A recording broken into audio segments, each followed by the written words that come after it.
Hello. All right. So I am here with Kait Kunzman. How are you doing today? Good. How are you? I'm doing good. I'm finally glad we got the opportunity to talk. Like we were kind of discussing beforehand. I've talked to Tom a lot, but I never had the opportunity to speak with you. So this is exciting. I know. I'm super excited. Thanks for having me. Yeah, no problem. So you guys moved from the last time I spoke, in person, face to face with Tom. You guys are on the West Coast now, right? Yep. Yeah, we moved to Vegas during the pandemic, actually. Terrible time to do it, but it was one of those things that we had been discussing for a while to finally get a move on doing. And obviously, with the pandemic happening, it wasn't ideal, but we still said, let's go for it. And we moved out here because, it's the West Coast. There's more opportunity out here for our music and just opportunity for songwriting stuff, just everything in general is over here, aside from maybe Nashville. But Right. yeah, we need a little bit of a break from New Jersey, so we're out here and we love it. Well, it's kind of ironic that you mentioned that because I too moved from during the pandemic, and I moved from the West Coast to the East Coast. Did the opposite. Yeah, that's where are you at now? I actually moved to Kentucky, of all places. Oh wow, okay, awesome. Well, yeah, closer to family, but I'm actually only about 3 hours out of Nashville. Awesome. So, Nashville's great, so it's nice that you're so close. At least it's a drive that you can make. yeah, heaven forbid I walk down there with any sort of like Zildjian or Fender or whatever shirt because you get accosted with like, "Hey, are you in a band? Are you available? Hey." Yeah, literally everybody, right? And I'm like, "I don't know you." Yeah, it's so funny out here. I feel like everybody kind of assumes, like especially in Vegas, that they assume you're an entertainer in some way, shape, or form, just because we're kind of 10-15 minutes from the strip. So there's the strip, and then we're in like a residential area that's also still very much, near the arts district, and it's just a lot of music and arts just everywhere in the area that we're in. So it's really nice being in a spot like that. Whereas in New Jersey, you kind of have to find those little areas that you can kind of find stuff to do and enjoy music in. Sure. Which is funny because there's so many, big name and even iconic musicians and bands and everything that have come from New Jersey. So you could be a little bit more, but yeah. Yeah, no, I feel like, there's Asbury, and we kind of, we got to a point in New Jersey where we just felt like we couldn't do any more than we had already done. A lot of it turned into the same shows at the same places with the same people. And obviously, as we're growing our band, we wanted to grow where we were, you can only do so much on tour too. So we wanted to come out here and really broaden everything for us between, like I said, just stuff individually with our music now, and then also songwriting and sessions and just getting into different niches of the entire industry at this point. So it's been really cool.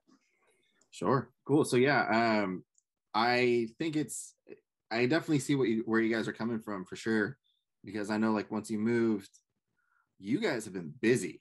I mean, you dropped that awesome Fleetwood Mac cover, yeah, which in my opinion is probably the best Fleetwood Mac cover I've ever heard. Thank you. That's so exciting to hear. I was in love with that song. I don't know why, because I've always loved that song. But then I got into a point where I was like, Tom, we really need to cover this. I really want to.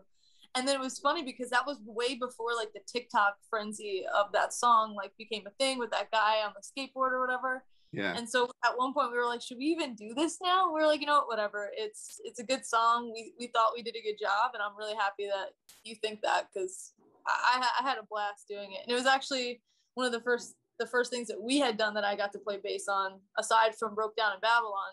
It was like a little taste of me, playing bass or whatever. So it was it's definitely a cool release for me, for sure. And I think your vocals on that song was a perfect emulation of Stevie Nicks while not copying her. Like you still you stayed true to it, but you also made it your own, which I think is what like really made it. Because like I literally told everybody, I'm like, you need to hear this cover. Like, it's awesome. That's so awesome. I appreciate that. I took pride in it was actually a deceivingly difficult song to sing. Like you obviously don't want to sound too much like her, because a lot of people try to. Yeah. But I also just my whole life. I've always had like a little bit of a gruffier voice, so I had to tone it down a bit for that song in general. So I was happy that it came across that way to you and hopefully other people too. Oh, I'm sure they picked it up. I talked about it. So Thank you. Yeah, no problem. So the new single, Love Like Lithium, as of recording this, it came out 3 days ago. Yeah. I dig it, of course, obviously. I love everything that you guys do. I was actually, so I played it a few times just to kind of get a feel for it. And one of the times I was playing it, my 11-month-old daughter was just like getting it. She was just dancing, like shaking. I love it. Shaking her little chubby baby, leg. I'm like, that's the only fan base I need, just like chubby little chunky babies. I'll take it. And she's got the Mitchell and Matt for sure. So I love that. That's great. I was actually surprised by it. I don't know why. I was caught off guard. Yeah. Because I listened to a lot of, the 18th and Addison stuff. And then Tom has Black Mansions, which has that kind of, dark wave-esque sound to it. Mm-hmm. But your single, Love Like Lithium, is way more like poppy and upbeat. And I was pleasantly surprised by it. I was like, oh, awesome. Cool. I mean, I guess I should have clued in by the cover art for it, but yeah. No, it's all good.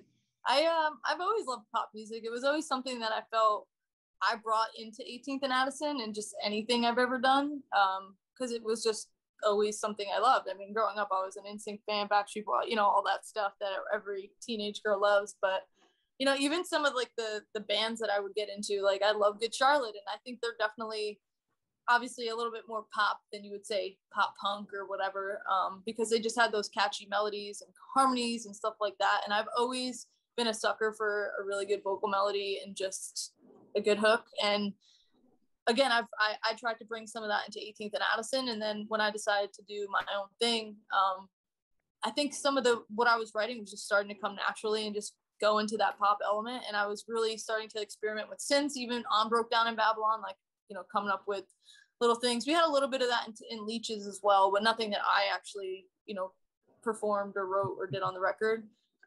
So when Broke Down in Babylon came out, it was like my first time kind of messing with it, and I really liked it and I was into it.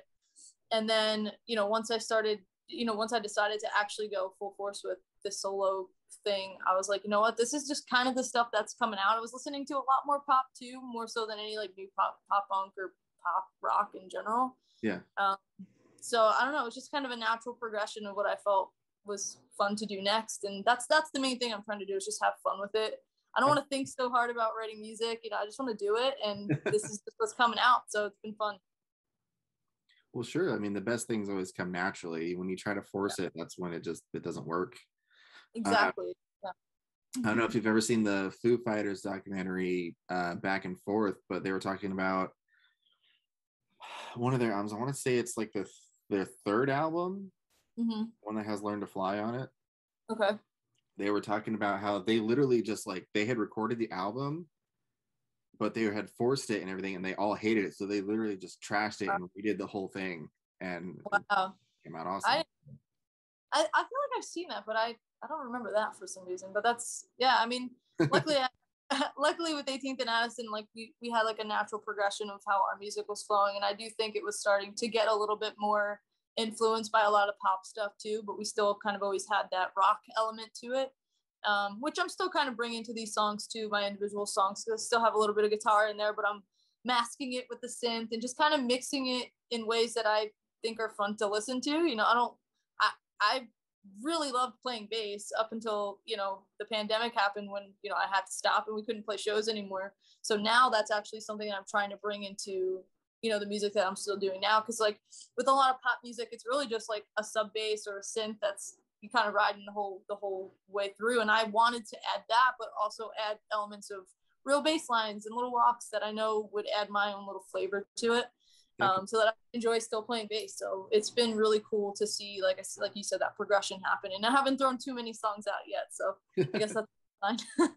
So I assume that we're to take that means you got an album that you've been working on, like a full solo album that'll be coming out? I have tons of songs. I don't know if I'm gonna go the album route or if I'm just gonna just release single after single and see, you know, what is feeling right at that moment. Love Like Lithium felt like the right song to release first, just to kind of give everybody a little bit of a taste of kind of what I was working on. But I have a few other songs already that are ready that I'm already excited to put out that are definitely more pop oriented than even Love Like Lithium.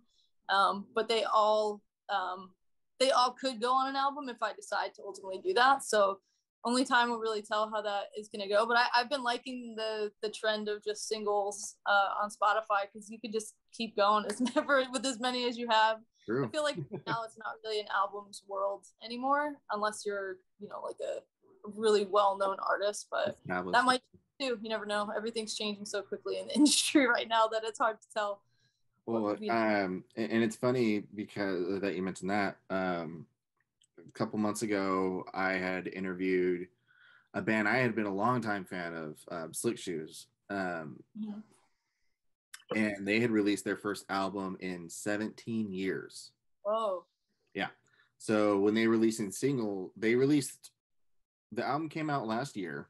They had released a new single the year prior to that with a live album. So, which was all, with the exception of that single, was all their, you know, classic songs. Right. So from that point to when the album came out, they had released like 3 or 4 other singles, and I told them I was like chomping at the bit for it. Where is it? Yeah.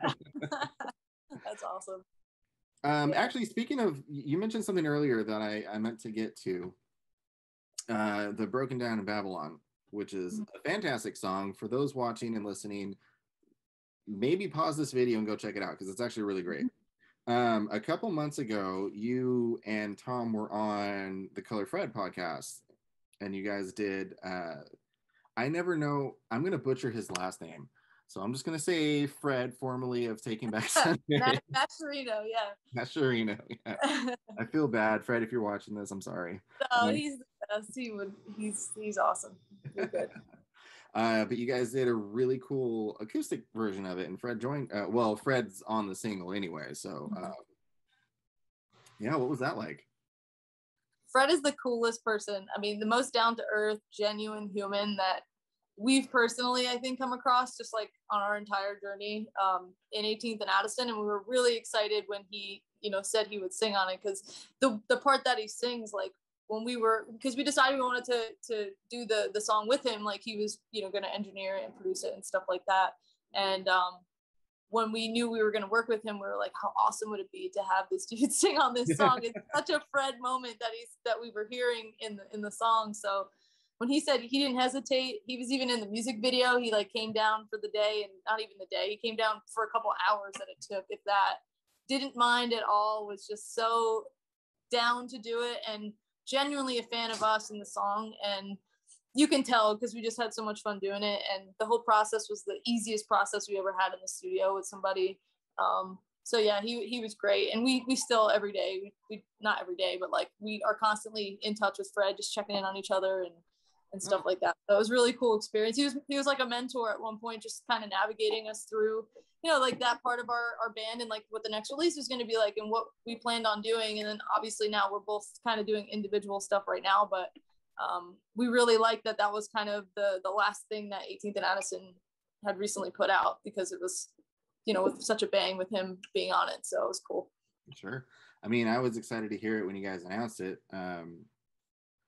I still listen to the album Where You Want to Be from Taking Back Sunday. I've been listening to it since like high school. It's just regular rotation of mine. So yeah. No, and like I said, he's the coolest dude. I mean, if anybody's gonna support anybody, I would go support Fred, the Color Fred. He's got new songs out too right now too. So if everybody's watching, check out his stuff too. Yeah, definitely. Shout out to Fred. So speaking of, you know, you mentioned the most recent thing that 18th and Addison put out. I know Tom, your husband, is working on a part 2 of, or possibly more, Black Mansion's music. You've got your solo music coming out. 18th and Addison working on anything collectively, or what's going on there? Not really. I mean, we're together obviously all the time. So we, you know, if something comes of it and we think it's works for whatever, we'll decide at that point. But we really wanted to take time, especially because this was like a new move here. We're just in different places right now as far as like what we may both want for the band or what we want for each other. So we decided, like, why not just experiment a little bit and try some new things? So we're not really thinking too much about it. We're just kind of going with it. And we're both having so much fun in our individual projects right now that I don't know what'll happen, but right now we're just kind of going with the flow and enjoying everything. I'm a huge fan of Black Mansions, obviously, and I'm not even just saying that because he's my husband. I think Spags is a super talented producer, and all the tracks he's come up with are amazing, and everything Tom writes is obviously I'm a fan of. And I've obviously gotten to hear a lot of the new stuff that's coming, so you guys are definitely in for a real treat with that stuff. But yeah, we're really just kind of enjoying what we're doing right now, so we haven't really thought that far into anything new for 18th and Addison right now. Yeah, there's nothing wrong with that. And sometimes it's nice to take a little break because you don't want to get overwhelmed. You know, you work on your side projects, and then when you are ready to come back to 18th and Addison, you have a more kind of fresh approach to it. Yeah, exactly. And it's not like like I said, we're together. It's not like, oh, Tom and Kate broke up, so the band's done. It's like we're just doing what we're doing. It's what it is. Definitely, for sure. Cool. So I'll rapid fire you some. This is something new I'm gonna try. And I don't know how well it's gonna go, but you gotta try new things every now and then, right? Okay. I'm gonna rapid fire some questions for you. So just literally All like first thing that comes to mind. Okay. All right. What album are you listening to right now? Muna, About Us. Or About You. I forget what the actual title of it is, but they have 2 records out and they're both friggin' awesome. Okay. Band you want to see the most in concert?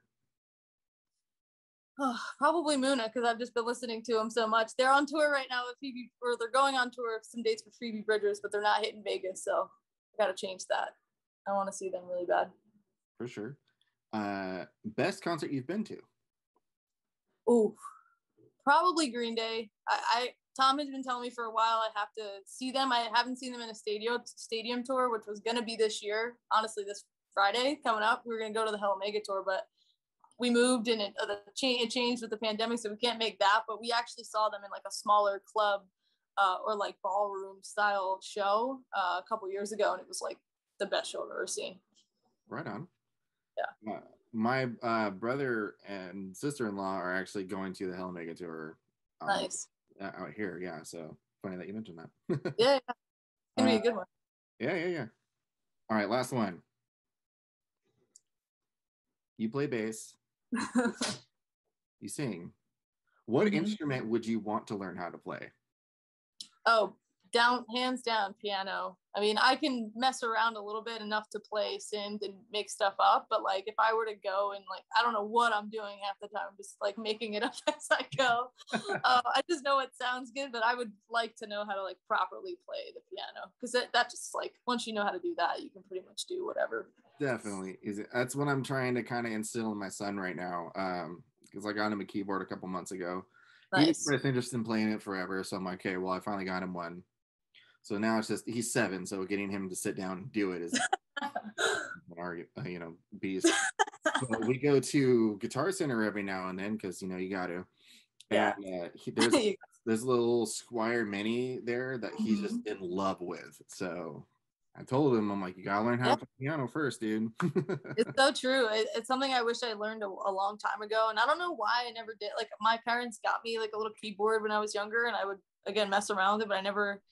I still don't know how to read music, and half the time when I'm playing bass and guitar, I have no idea what the hell I'm doing. I just kind of know what sounds good, like I said. So I guess with piano and keyboard, I kind of just did the same thing, and it's not as easy as just picking it up on a bass or something. But well, hey, you're not alone. I mean, I started playing the drums when I was 12. I'm 32 now, and now I play bass as well.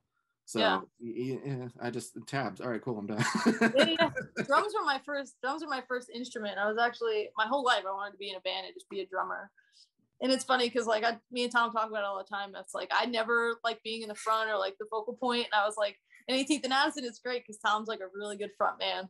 And so I always kind of hide behind him and stuff like that. But now that it's so ironic now that I'm doing a solo project, because it was never my intention to want to be like up front and personal. But yeah, but drums were always like my first love. And then I guess with that and just learning how to write songs, you're like, I guess I got to play guitar or something like that. So that's kind of how that started. But yeah, piano would have been nice.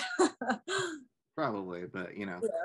guitar is slow going for me. I have an Epiphone Les Paul, but I got fat fingers, so I just have to go bass first, and then, Yeah. then I have to actually play a short scale bass because my hands are so little. So I have to. It's hard for me to find any kind of instruments that are little hands. Gotcha. Well, Kait, thank you so much for taking time out of your day to talk to me. Again, new single "Love Like Lithium" is available on Spotify, Apple Music, YouTube Music, and I'm sure all of it. Yeah, everywhere. Yeah, check it out. It's fantastic. The lovely Kait Kunzman, thank you so much. No, thank you, man. I appreciate you taking the time to talk to me. All right, have a good one. You too. Thank you so much for watching that video. If you enjoyed it, please be sure to like and subscribe. And for more content, head on over to thatmusicjunkie.com. Did you know I have a Patreon? It would really help me out if you could check it out. I also have merch available over on Teespring. Links in the description below. See you guys in the next video.